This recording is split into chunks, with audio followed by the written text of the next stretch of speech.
हरे कृष्णा, राधे राधे। आज हम सुनेंगे कार्तिक मास की कथा अध्याय 8।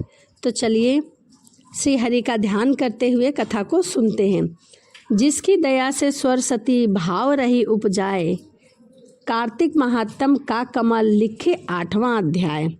नारद जी बोले, अब मैं कार्तिक व्रत के उद्यान का वर्णन करता हूँ जो सभी पापों को नाश करने वाला है और मनुष्य कार्तिक शुक्ल चतुर्थी को व्रत की पूर्ति और भगवान विष्णु की प्रीति के लिए उद्यापन करें। इसके लिए तुलसी के ऊपर एक सुंदर मंडप बनावे, उसे केले के खंभे से संयुक्त करके नाना प्रकार के धातुओं से उसकी शोभा बढ़ाए। मंडप के चारों ओर दीपक जलाकर सुंदर से सजाएं। मंडप में सुंदर सुंदर चीज़ों से सुशोभित करे। 4 दरवाजे बनाए, उन्हें अच्छी तरह से सजा ले। तुलसी की जड़ के समीप 4 रंगों से सुशोभित सर्वोत्तम भद्र मंडप बनावे और उसके ऊपर पुण्य मंत्र तथा पंचरत्न से युक्त कलश की स्थापना करे। कलश के ऊपर शंख चक्र गदाधारी भगवान विष्णु का पूजा करे और भक्ति पूर्वक उस तिथि में उपवास करे तथा रात्रि में गीत वाद्य कीर्तन आदि मंगलमय आयोजन के साथ जागरण करे।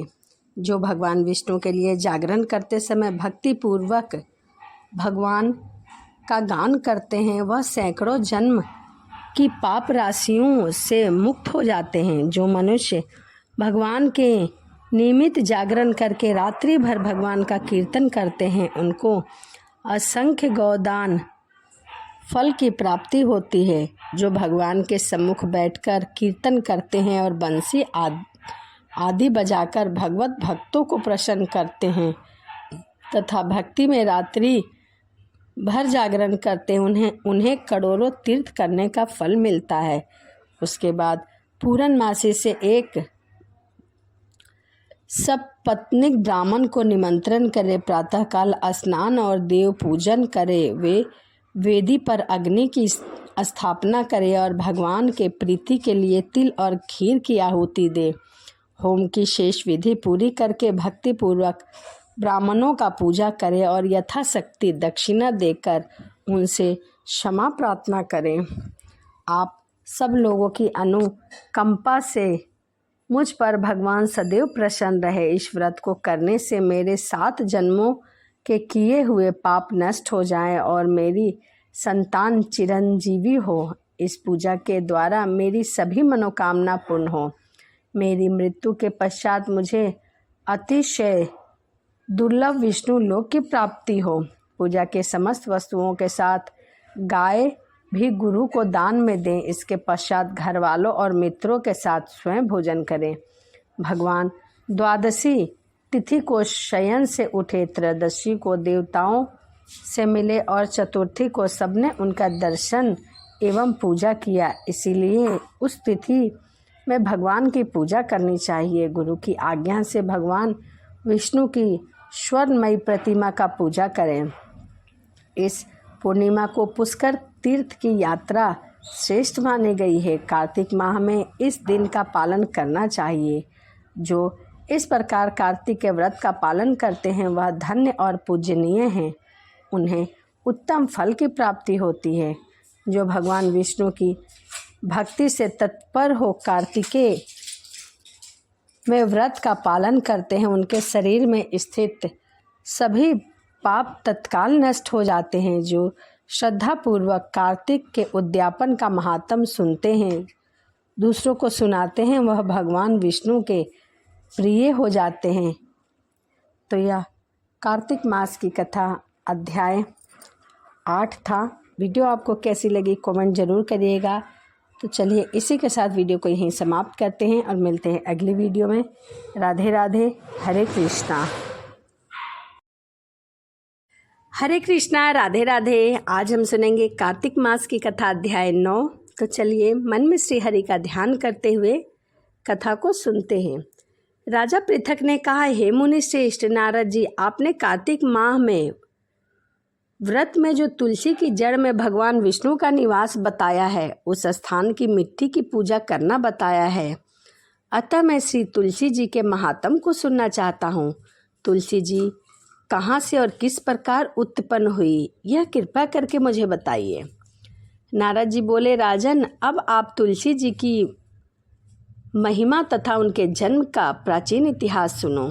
एक बार देवगुरु बृहस्पति और देवराज इंद्र भगवान शंकर के दर्शन करने कैलाश पर्वत की ओर चल पड़े।